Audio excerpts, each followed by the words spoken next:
Oi pessoal, tudo bem? Professor César falando.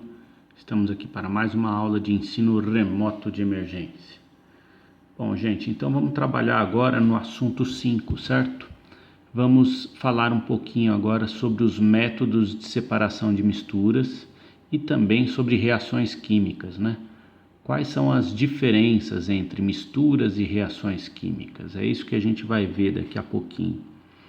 Bom, os objetivos da nossa aulinha é compreender a diferença entre misturas, que eu gosto de chamar de união física, e reações químicas, que eu gosto de chamar de união química. O segundo objetivo que a gente tem é entender a diferença entre mistura e composto. E por último, relembrar os principais métodos de separação de misturas. Então, na verdade, esse assunto 5 a gente vai tentar fazer ele de uma forma bem breve, porque é um repeteco do ensino médio. Vocês já devem ter visto isso de uma forma bem adequada lá no ensino médio. Bom, para a gente cumprir nossos objetivos, num primeiro momento a gente vai trabalhar sobre alguns conceitos importantes, né? Vamos falar um pouquinho sobre alguns conceitos importantes. Depois vamos falar um pouquinho da importância de se conhecer os métodos de separação de misturas. Vamos falar num terceiro momento sobre os tipos de misturas e a lógica que está por detrás para a gente poder separá-las. Vamos relembrar os principais métodos de separação de misturas que vocês viram no ensino médio e vamos trabalhar com os exercícios num quinto momento. Ok? Então vamos lá. Vem com o tio. Item 1. Item 1. Conceitos importantes que a gente precisa conhecer. Bom, vamos relembrar aqui alguns conceitos importantes que vocês já viram de forma, espero eu que vocês tenham visto de forma bastante interessante no ensino médio. Então, vamos relembrar aqui o que é uma substância pura elementar, o que é uma substância pura composta, o que é uma mistura, a diferença de mistura e composto. Acho que é interessante a gente discutir um pouquinho sobre a diferença de mistura e composto, a diferença de mistura e reação química.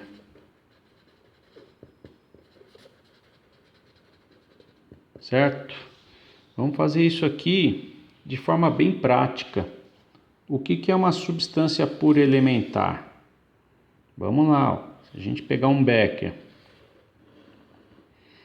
fechado, né? Um recipiente fechado, e dentro desse recipiente eu tiver só um tipo de molécula, né? Então aqui eu estou desenhando essas moléculas pretas aqui como sendo moléculas de H2, ó. Ou seja, moléculas de hidrogênio. Então, toda vez que eu tiver um recipiente fechado, onde eu tiver só um tipo de molécula, né, nesse caso, moléculas de hidrogênio, eu tenho aqui dentro uma substância pura elementar, ou seja, só tem um elemento químico aqui, certo? O que é uma substância pura composta? Eu vou dar um exemplo aqui, né? Se eu tiver dentro desse becker, desse recipiente fechado, só um tipo de molécula, só que agora essa molécula não é mais formada apenas por um elemento, mas sim por dois, eu digo que eu tenho aqui dentro desse recipiente uma substância pura composta, composta por mais de um tipo de elemento. Então a gente pode dizer que, por exemplo, aqui dentro desse recipiente tem a água, H2O, H2O. H2O, certo? Então, como eu tenho só um tipo de molécula dentro do meu recipiente, eu posso dizer que aqui dentro eu tenho uma substância pura, né?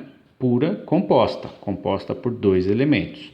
Aqui também, ó, só tenho um tipo de molécula, portanto eu tenho aqui uma substância pura elementar, né? Só tem um elemento. Muito bem, e quando eu tenho mais do que um tipo de molécula? Aí eu tenho uma mistura, né? Então, se eu tiver aqui a molécula de H2O misturada com a molécula de hidrogênio, né? Então, eu tenho várias moléculas de hidrogênio, várias moléculas de H2O, todas no estado líquido, por exemplo. Então, eu vou ter uma mistura, certo? Então, relembramos o que é uma substância pura elementar, relembramos o que é uma substância pura composta, relembramos o que é uma mistura, né? Uma mistura é apenas e tão somente uma interação física, né, entre mais de um tipo de molécula, tá? E qual que é a diferença entre mistura e composto? Qual que é a diferença? Quando que eu tenho diante de mim a ocorrência de uma mistura física entre duas substâncias ou mais, e quando que eu tenho a reação química entre os elementos? Às vezes é muito sutil, muito difícil da gente conseguir distinguir isso, né? Então vamos relembrar, acho que vale a pena aqui, ó. Então, se eu pegar dentro de um recipiente e colocar aqui, por exemplo, moléculas de oxigênio, muitas moléculas de oxigênio e moléculas de nitrogênio misturadas, olha lá, o vermelhinho é N2, o pretinho é O2, tá? Então, quando eu tenho muitas moléculas de N2 e muitas moléculas de O2 dentro de um recipiente fechado, eu tenho apenas e tão somente uma mistura física entre essas moléculas, né? Então, perceba que essas moléculas não têm intimidade, não têm contato químico, né? Agora, se eu, num primeiro momento, misturar fisicamente o oxigênio com o nitrogênio dentro desse recipiente e colocar nesse recipiente uma condição extrema de temperatura qualquer, não importa aqui agora, né?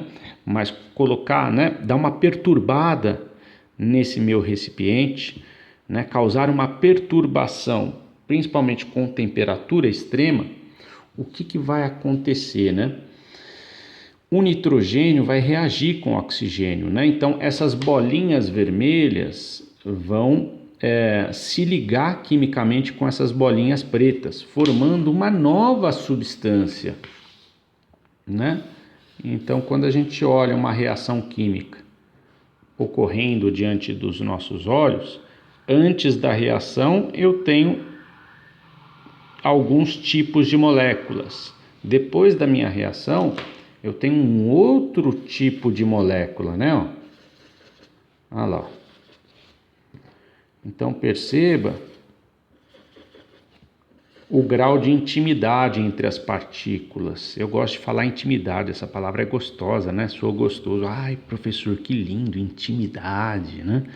Então, eu gosto dessa palavra, fica íntimo, fica gostoso, né? Então, perceba que antes da reação química, as partículas de nitrogênio e oxigênio estão aqui o tempo todo se chocando, se batendo, né, aqui dentro do recipiente.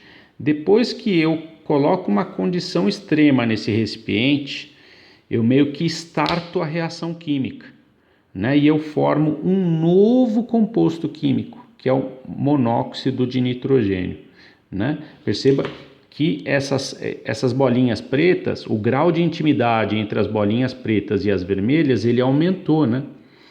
houve a formação de uma ligação química.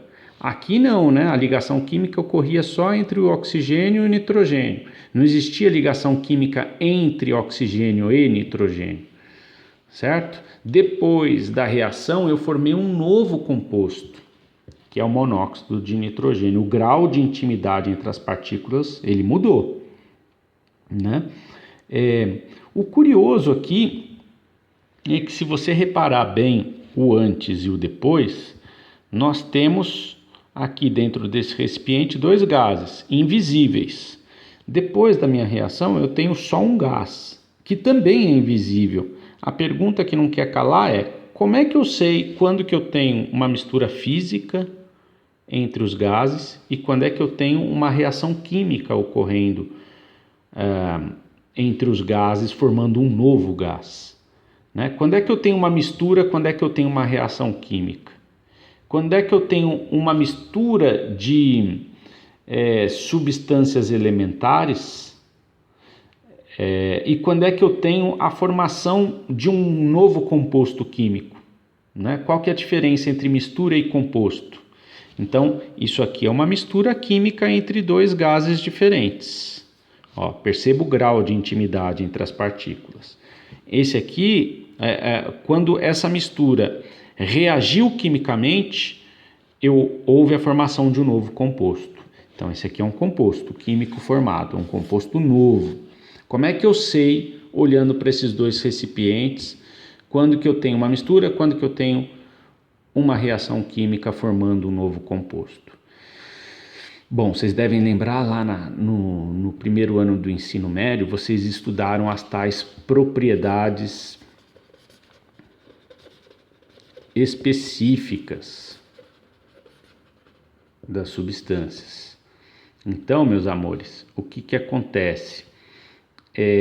Quando eu tenho a formação de um novo composto, esse novo composto ele tem propriedades completamente diferentes das anteriores, né? Vai tentando fazer uma analogia aqui para você entender. Como é que eu distingo uma pessoa da outra, né? Através das propriedades, da somatória das propriedades, né? Cor de cabelo, tamanho de nariz, cor dos olhos, enfim. Acontece que os materiais não têm cor de cabelo, nem tamanho de nariz, nem cor de olho, né? Os materiais possuem propriedades específicas que a gente estuda lá no ensino médio. Quais são? Vocês lembram as principais? É a tal da densidade, ponto de fusão, ponto de ebulição, solubilidade, blá, blá, blá, blá, blá, né? Então, como é que eu sei que houve uma reação química daqui para cá e houve a formação de um novo composto? Eu sei medindo a densidade da minha brincadeira, né? Esse novo composto formado, ele tem uma densidade diferente da densidade do nitrogênio e do oxigênio, né?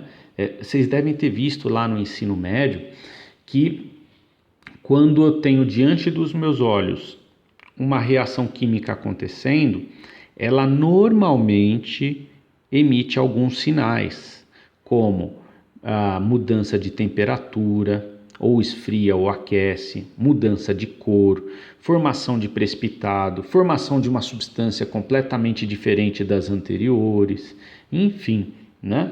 Então, quando eu misturo 2 gases diferentes, e aí diante dos meus olhos eu tenho apenas e tão somente uma mistura física, ou seja, um contato físico entre as moléculas, elas vão ficar aqui, ó, dentro do recipiente, se batendo, se chocando, mas sem a formação de um novo tipo de molécula. Quando eu venho, cutuco a cauda do leão aqui, ó, né?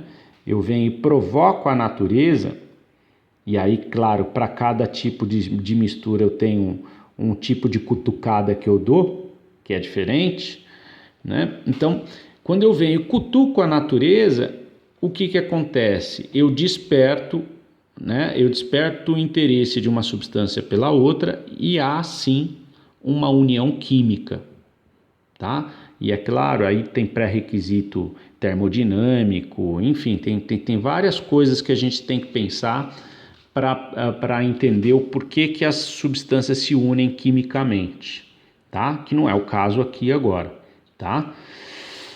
Muito bem, ficou claro a diferença do que é uma mistura física e do que é uma interação química, né? Uma reação química? Então, acho que a gente conseguiu contemplar aqui o primeiro item, que é relembrar alguns conceitos importantes. Vamos lá. Então, perceba que o segredo dessa brincadeira toda tem a ver com a intimidade entre os átomos, né? O quanto que eles estão próximos. Aqui só tem uma interação física, aqui não, tem uma ligação química.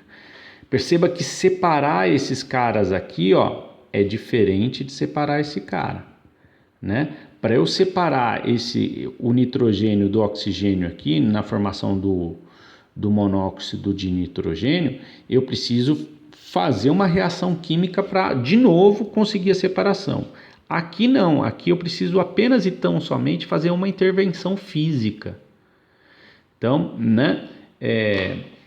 E aí vem daí a brincadeira quando a gente trabalha com métodos de separação de misturas, né? Quando eu tenho uma típica mistura física, eu vou usar métodos físicos para separá-las, ou filtração, ou decantação, ou destilação, né? Existem vários métodos físicos para separar essas misturas.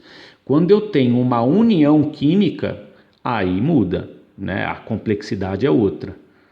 Tudo bem? Então, o foco da nossa aulinha agora é relembrar quais são os métodos para separar as misturas. E nós não vamos falar sobre reação química aqui agora. Eu só estou lembrando vocês qual que é a diferença entre uma mistura física e uma combinação química. Quando eu simplesmente misturo e deixo lá, ele fica aqui, ó, todo mundo separadinho. Quando eu provoco essa mistura e promovo a união química entre os átomos, aí eu tenho a formação de um novo composto e aí eu tenho uma reação química. Ok? Muito bem, então vamos lá para o item 2. Item 2. Qual que é a importância da gente conhecer os métodos de separação de mistura, né? Bom, gente, quase tudo que existe na natureza não está na forma pura, está na forma misturada, né? Acontece que quando nós químicos, precisamos desenvolver um novo material, vamos pegar aqui um exemplo, tá? Eu quero desenvolver uma liga metálica. Uma liga metálica com uma determinada propriedade de dureza, de maleabilidade, de resistência, enfim. Essa liga metálica, para eu conseguir desenvolver ela do jeitinho que eu quero, eu preciso misturar o metal X com o metal Y, na proporção de 30% do metal X com 70% do metal Y, certo? Acontece que quando eu vou para a natureza, eu não tenho metal X na forma pura, eu não tenho metal Y na forma pura, eu tenho metal X na forma de um óxido que está misturado dentro de um minério com um monte de impureza, enfim, né? A mesma coisa para o metal Y. Eu não tenho metal Y puro, eu tenho metal Y combinado com uma substância qualquer lá, que não importa qual é, uma substância Z, que está misturado com uma série de impurezas lá dentro da Terra, enfim. Então eu preciso de métodos de separação dessas misturas, métodos físicos, e é claro, eu preciso promover reações químicas de modo a romper essa ligação entre o metal X e o oxigênio, entre o metal Y e a substância Z, né? Mas antes de eu romper essa ligação química aqui e aqui, eu preciso ter métodos de separação dessa mistura complexa do óxido metálico com as demais impurezas. desse composto metálico com as demais impurezas. Então, os métodos de separação de misturas, eles são muito importantes para o químico obter substâncias puras, porque é a partir de substâncias puras que eu consigo desenvolver os materiais que eu preciso no meu cotidiano, certo? Então, para essa liga metálica, eu preciso do metal X puro, eu preciso do metal Y puro, para, na mistura de um com o outro, conseguir a liga correta de 30 com 70%, 30% de X e 70% de Y. Não pode ter impureza, porque a impureza vai atrapalhar na formação da liga metálica, né? Então, a importância ela é gigantesca, né, para o cotidiano do químico. Então, o químico o tempo todo precisa trabalhar com métodos de separação de misturas. Ok? Tá claro isso? Vamos lá para o item 3, então. Item 3. Falar um pouquinho sobre os tipos de misturas que nós temos. E também vamos falar um pouquinho sobre a lógica para separá-las.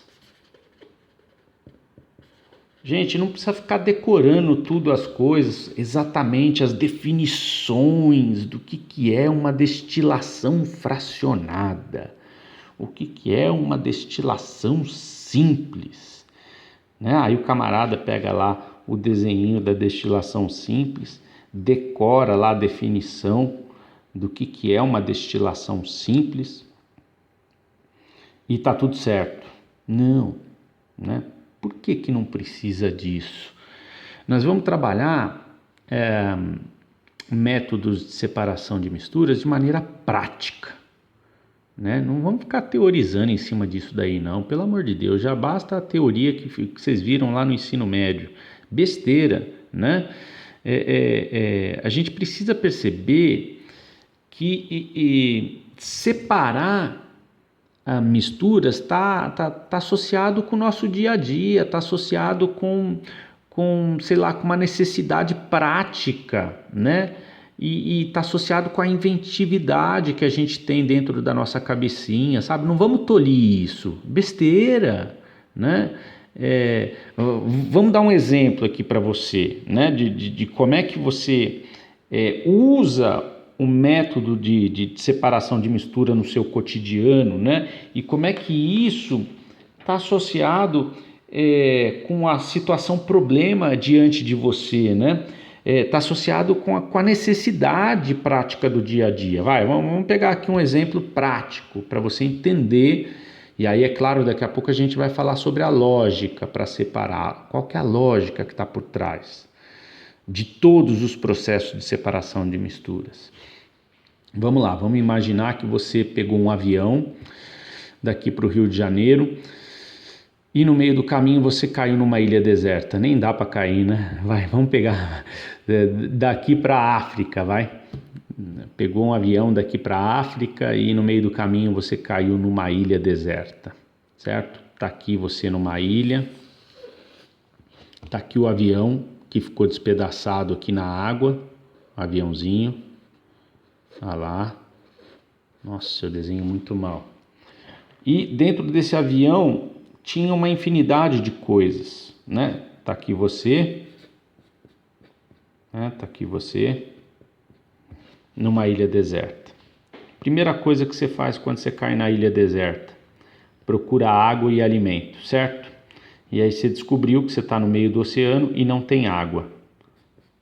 Água potável, esquece. Alimento tem de montão, tá? Por outro lado, aqui dentro do avião tem uma série de coisas. Tem fósforo pra caramba, tem todo tipo de vasilha, uma série de coisas aqui dentro do avião. Pergunta: como é que você vai conseguir água potável para beber? Pronto, é uma necessidade prática do cotidiano, né?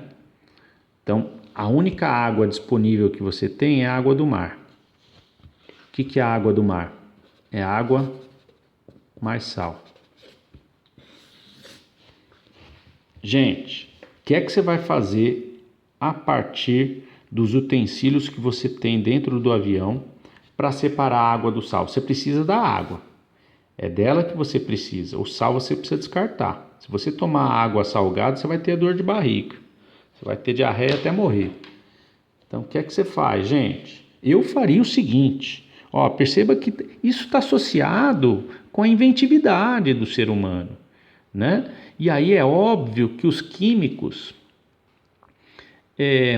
eles desenvolveram seus processos de separação de misturas, desenvolveram muito das suas vidrarias, principalmente as antigas, observando a natureza, né? Então, você pega, por exemplo, eu faria como? Eu pegaria um vasilhame qualquer lá dentro do avião, colocaria aqui umas toras de madeira, acenderia uma fogueirinha. Esse desenho muito mal. Vamos lá. Colocaria aqui umas toras de madeira, foguinho, né? Tá aqui a água do mar. O que vai acontecer quando eu aqueço a água do mar?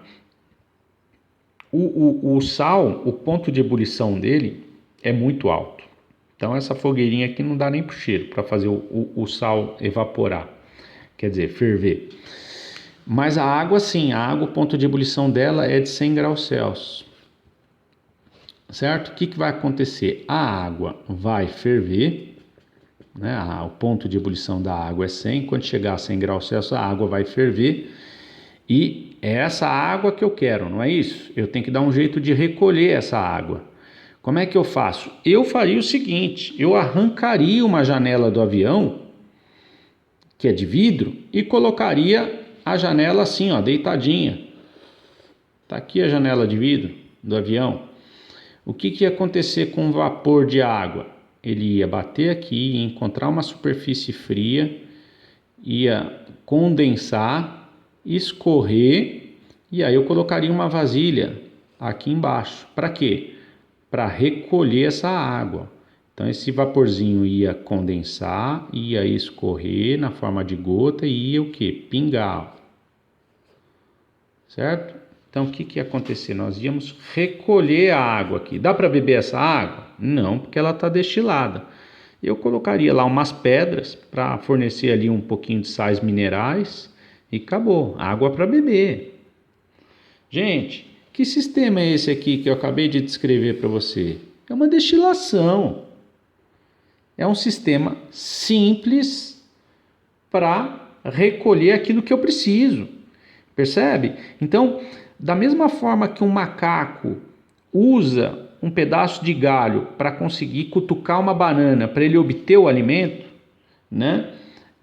Ou seja, ele usa da inventividade para fazer o que ele precisa fazer. Na hora do aperto a gente faz a mesma coisa, não tem o que teorizar muito em cima disso. Destilação simples é o processo, blá, blá, blá, blá, blá. Me dá vontade de vomitar. Para com isso. Isso aqui que eu acabei de desenhar é uma destilação simples, gente. Pelo amor de Deus. Tá associado com a necessidade humana. Cair lá, preciso de recolher a água, preciso separar a água do sal, né? Como é que eu faço? Né? Eu fiz uma destilação simples, ok? Se você olhar depois o equipamentinho, depois eu posso mostrar para vocês rapidamente, relembrar com vocês, né? Mas é isso, tá? Então, e aí é claro, né? Qual que é a lógica que está por trás dessa história toda? Vocês repararam qual que é a lógica que está por trás? A lógica é separar olhando para as propriedades, separar olhando para as diferenças, separar olhando para as semelhanças. Então, vamos fazer uma analogia aqui, né?